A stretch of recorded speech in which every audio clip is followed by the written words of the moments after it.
Hi, it's Nate Charles, and welcome back to the Rule of Law Brief. After watching all the videos online of ICE ERO operations in Minneapolis, Minnesota, it occurs to me that you probably need a primer on what to do if you are encountered by ICE. So here we go. Now, just keep in mind, this video applies only to ICE enforcement and removal operations, ERO. Those are the people you're seeing in all the videos in Minneapolis right now. This video does not necessarily apply to HSI, Homeland Security Investigations, nor the FBI or any other criminal task force. HSI, Homeland Security Investigations, is technically part of ICE, but it is a criminal law enforcement agency with authorities similar to other federal law enforcement agencies like NCIS, FBI, you name it. ERO is different. ERO operates primarily under civil immigration law, and its powers are narrower than most people realize, especially when they're encountering ERO on the streets. If you remember nothing else from this video, remember the following. The most important question you can ask any ICE ERO officer is, am I free to leave? We say it again. Am I free to leave? That question determines everything that follows. So the first step in most encounters with ERO are as follows. Step one, ICE approaches you and starts talking to you on the street. Most encounters are going to start there. If an ICE ERO officer walks up to you and starts asking you questions, that is, at least initially, a consensual encounter. What are you going to ask? Am I free to leave? If he says yes, you have not been seized. Walk away. If they say no, you've just been detained. And we'll go on to the next step. The next step is an investigative stop.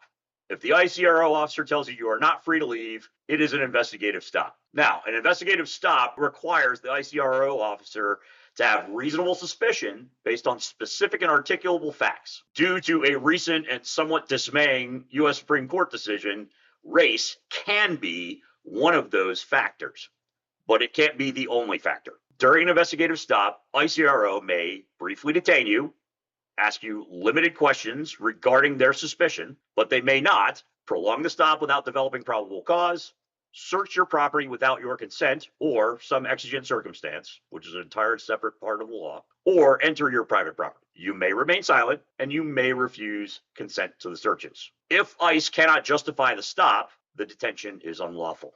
The next step is a warrantless civil immigration arrest. This is the part that ICE very frequently gets wrong or hopes that you don't understand.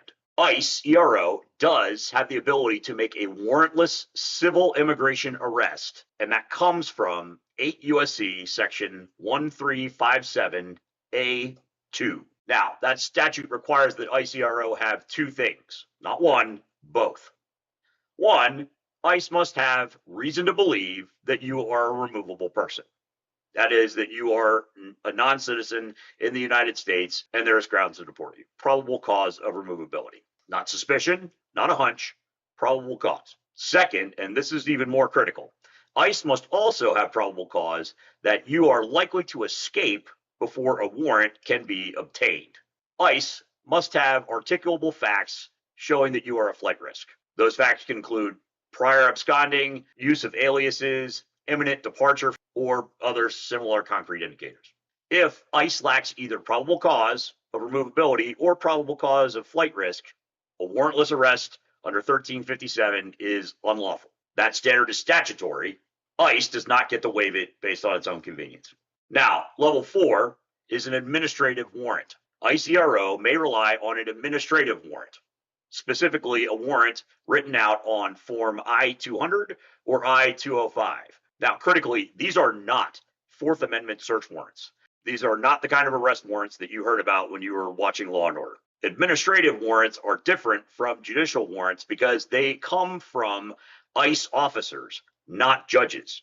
These are warrants that are created entirely within the executive branch of the U.S. government without getting a check from the judiciary. An ICE administrative warrant may authorize a civil arrest in a public place, but it does not authorize entry into your home, nor does it override the Fourth Amendment in any other fashion. If the door is closed and consent is denied, ICE must leave.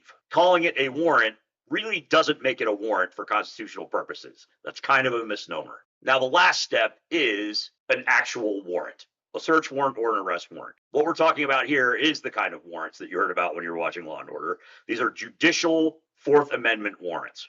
At the top of the ladder is a real warrant issued by a judge based on probable cause and limited in scope. With a judicial warrant, ICE may do what the warrant specifically authorizes, but nothing more. These are actually pretty rare in ERO operations. They are far more commonly executed by actual law enforcement agencies like HSI. In conclusion, ICE ERO's authority increases only as it goes up this ladder of actual legal authority. Most abuses happen at the lowest level, when agents rely on confusion and your compliance rather than lawful authority.